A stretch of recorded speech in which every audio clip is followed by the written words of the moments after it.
Beloved, as we come together in this moment of quiet awareness, let us recognize that every soul present here has walked through seasons where the outer world seemed silent and the heavens unresponsive. There are times when we pray without hearing an echo, when we remain faithful without seeing a sign, when we continue to show up in love even though no return seems visible. And yet, I say to you, these are not wasted moments. They are not evidence of divine absence. These periods of darkness, these intervals of seeming emptiness, are in truth the sacred nights in which the soul is being prepared for dawn. You have believed that you were merely enduring difficulty, but you were being led into a deeper place where the presence could be felt, not as something hoped for or sought after, but as the reality of your own being. In your quiet faithfulness, your decision to trust, even when appearances contradicted that trust, you were not earning God's favor. You were being softened, made receptive, given the capacity to perceive what cannot be perceived by the mind that demands proof. For you see, spiritual growth does not take place in the bright light of outer assurance. It takes place in the stillness where no human answer is given, and where only the faint inner whisper remains. And so I say, your faithfulness in the dark has not been unnoticed, nor has it been without effect. It has been the very preparation, the hidden work, for the dawning of a new consciousness within you, a consciousness through which the Christ can reveal itself as the reality of your life. As we move a little deeper into this awareness, let us consider why your quiet faithfulness carries such profound meaning. Even when nothing outward seems to change, you may believe that spiritual progress should announce itself with signs, with answered prayers, with blessings that the eyes can behold. But the truth is that the great transitions of the soul rarely occur in the visible realm. They unfold in the hidden chambers of consciousness, in places you cannot measure, in moments you scarcely recognize. Just as a seed germinates beneath the soil long before it breaks the surface, the work of the Spirit within you has been taking place beneath the appearance of delay. Every time you chose stillness over panic, every time you refrained from resentment, every time you held to truth, though the senses saw no evidence, something within you loosened, something yielded, something opened. It may have seemed that you were simply enduring hardship, but you were actually turning away from the power of appearances and placing your trust, however faintly, in the invisible presence that is your life. You see, the soul is not transformed through outward success or visible demonstrations. It is transformed each time you refuse to be governed by fear, each time you decline the invitation to believe you are separate from the source. In these small, unrecognized moments, consciousness shifts, and that shift prepares the way for the recognition that the kingdom of God has never been absent, but has been waiting for your inner sight to become clear enough to perceive it. Now let us come gently to this central theme, for no word has been more misunderstood in the history of spiritual teaching than Christ, and no experience has been more misinterpreted than what has been called Christ consciousness. Many believe it to be a mystical height one must climb to, a spiritual reward bestowed only upon the advanced or the worthy. Others imagine it as a supernatural power descending upon them from afar. But Christ consciousness is none of these things. It is not an attainment, and it is not an achievement.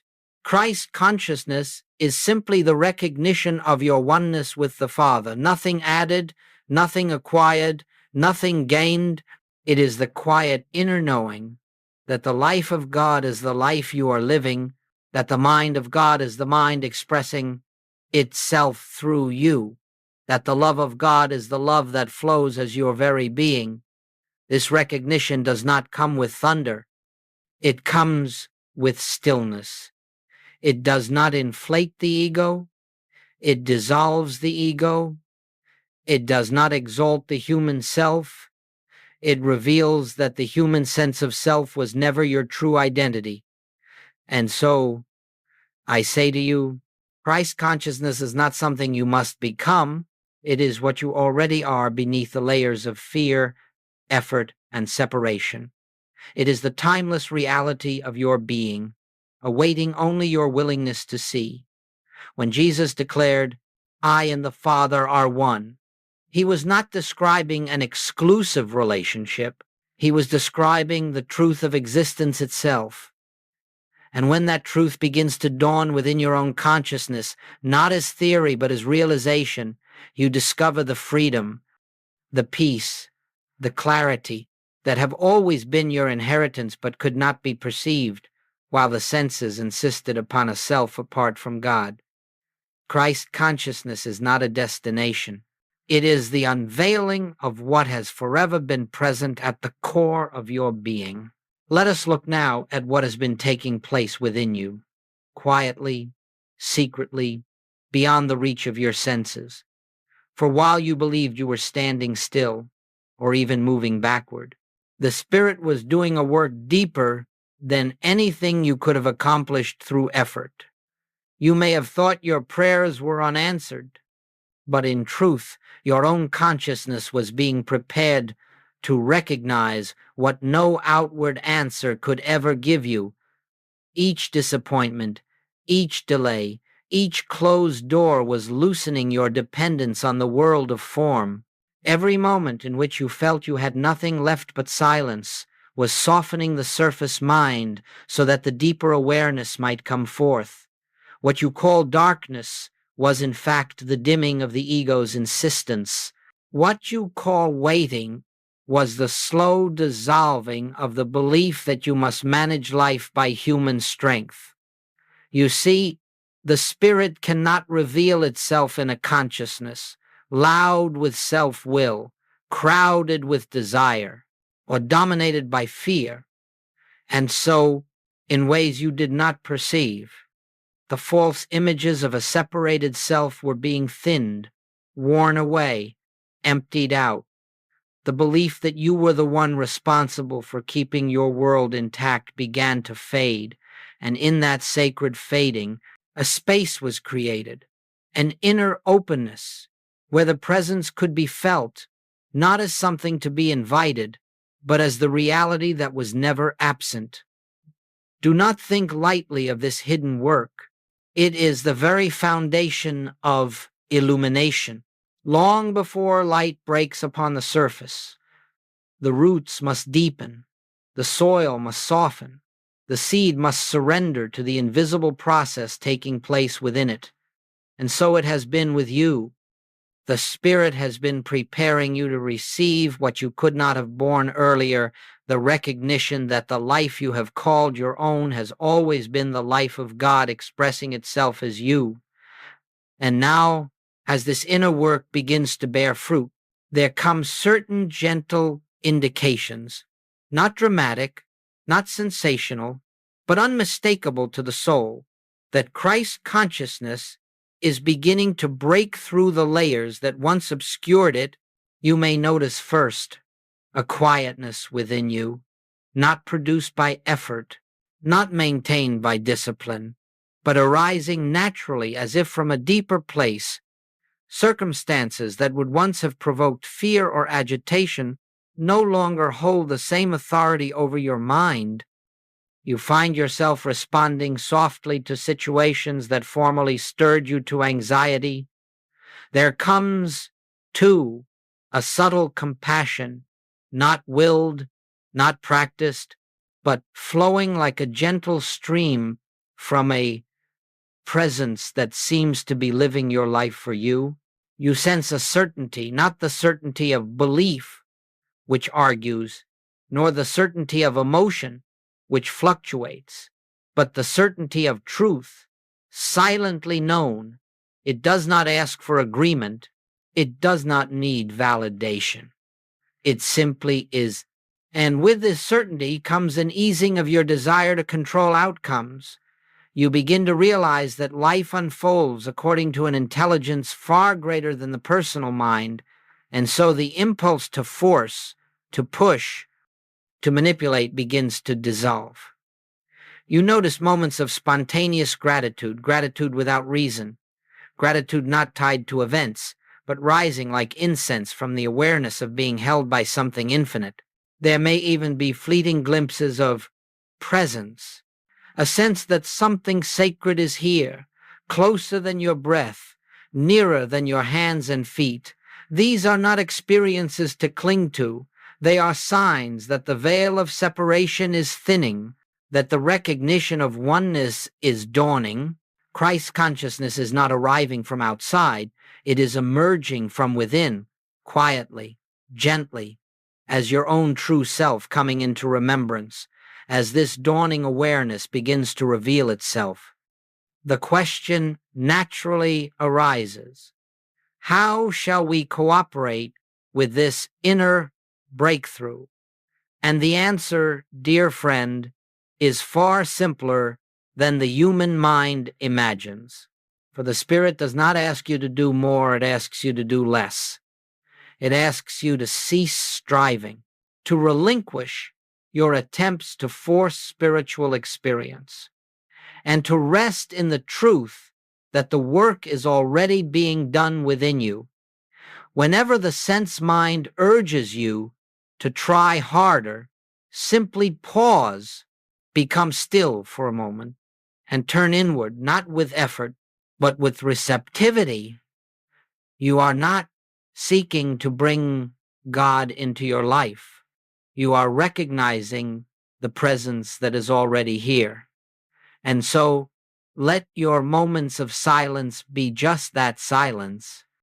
Do not fill them with affirmations, nor with supplications, nor with attempts to declare truth into existence.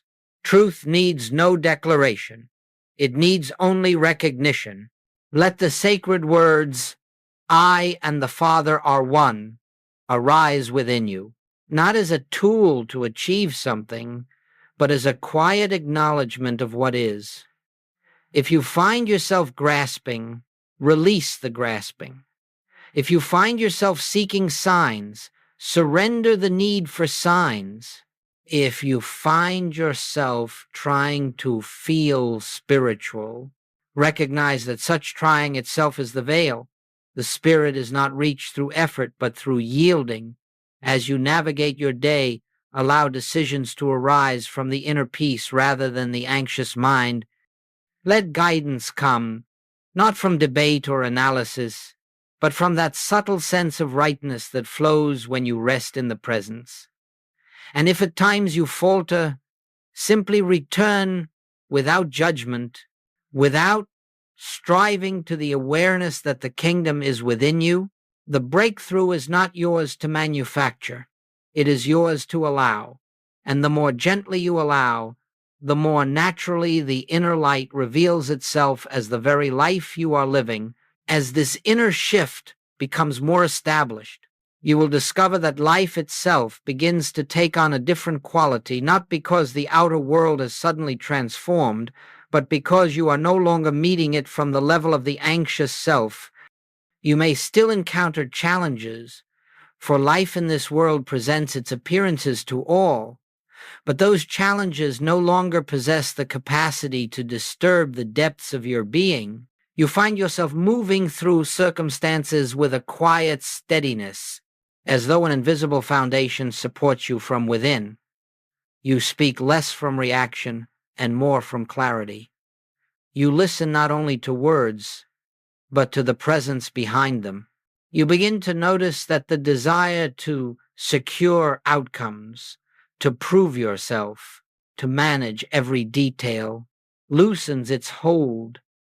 Decisions arise more naturally, more peacefully, almost as if they are being made through you rather than by you. Prayer becomes not a request or a bargaining, but a gentle communion, a resting in the awareness that the life which animates you is the same life that governs all. You begin to sense that you are not the architect of your journey. You are the transparency through which divine intelligence expresses itself. This realization brings humility, not pride. It brings freedom, not ambition. You may realize that you no longer crave the approval of others, for your security does not come from their opinions. It comes from the felt recognition that you live in God and God lives as you. Even love becomes purified. Instead of seeking love to fill a void, you find love flowing from you without effort, for it is no longer personal. It is the nature of the presence expressing itself. And as this consciousness stabilizes, you discover an ease in daily living, a sense that you are carried, guided, sustained by something infinitely wise. This does not remove you from life.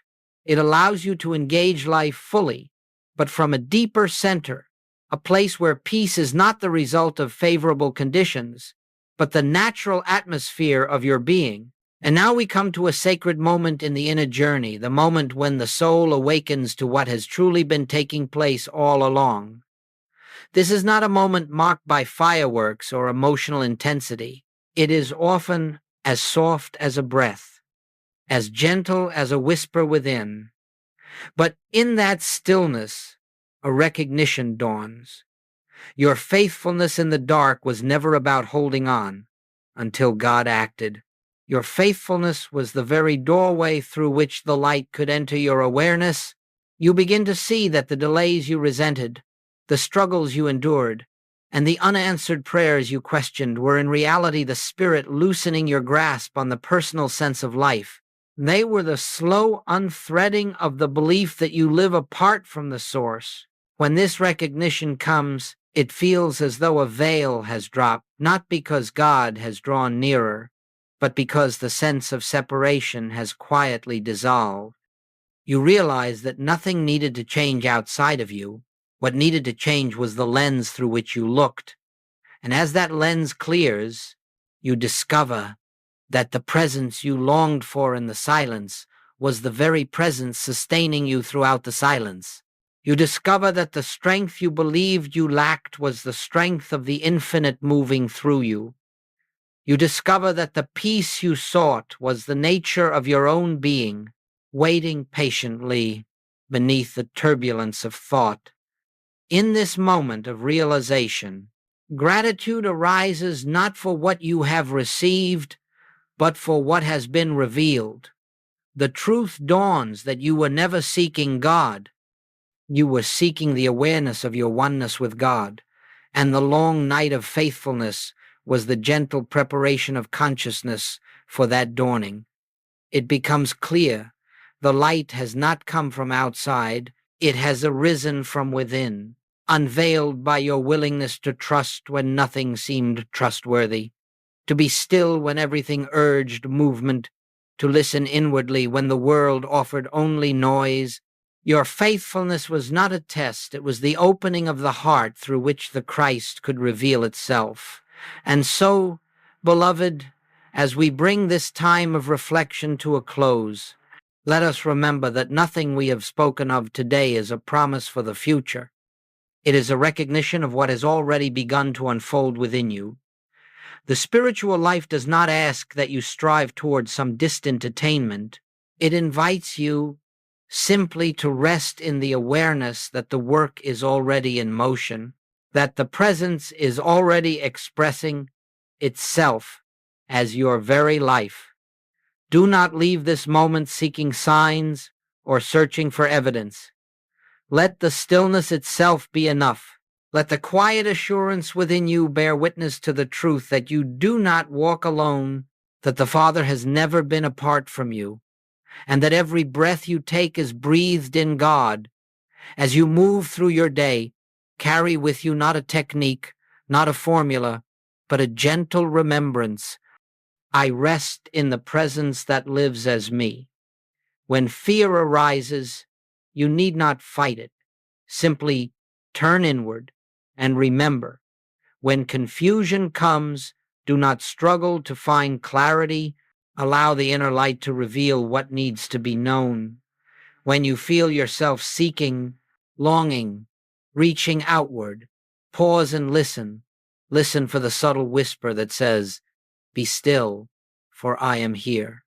In this recognition, life becomes less a journey of becoming and more a practice of allowing the infinite to express through you, to guide you, to sustain you.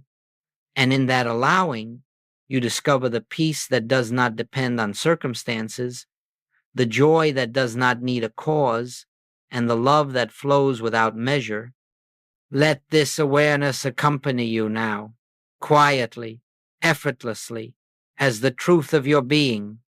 For the kingdom is not coming, the kingdom is here. The Christ is not arriving, the Christ is revealing. And your task is simply to rest in what has already begun.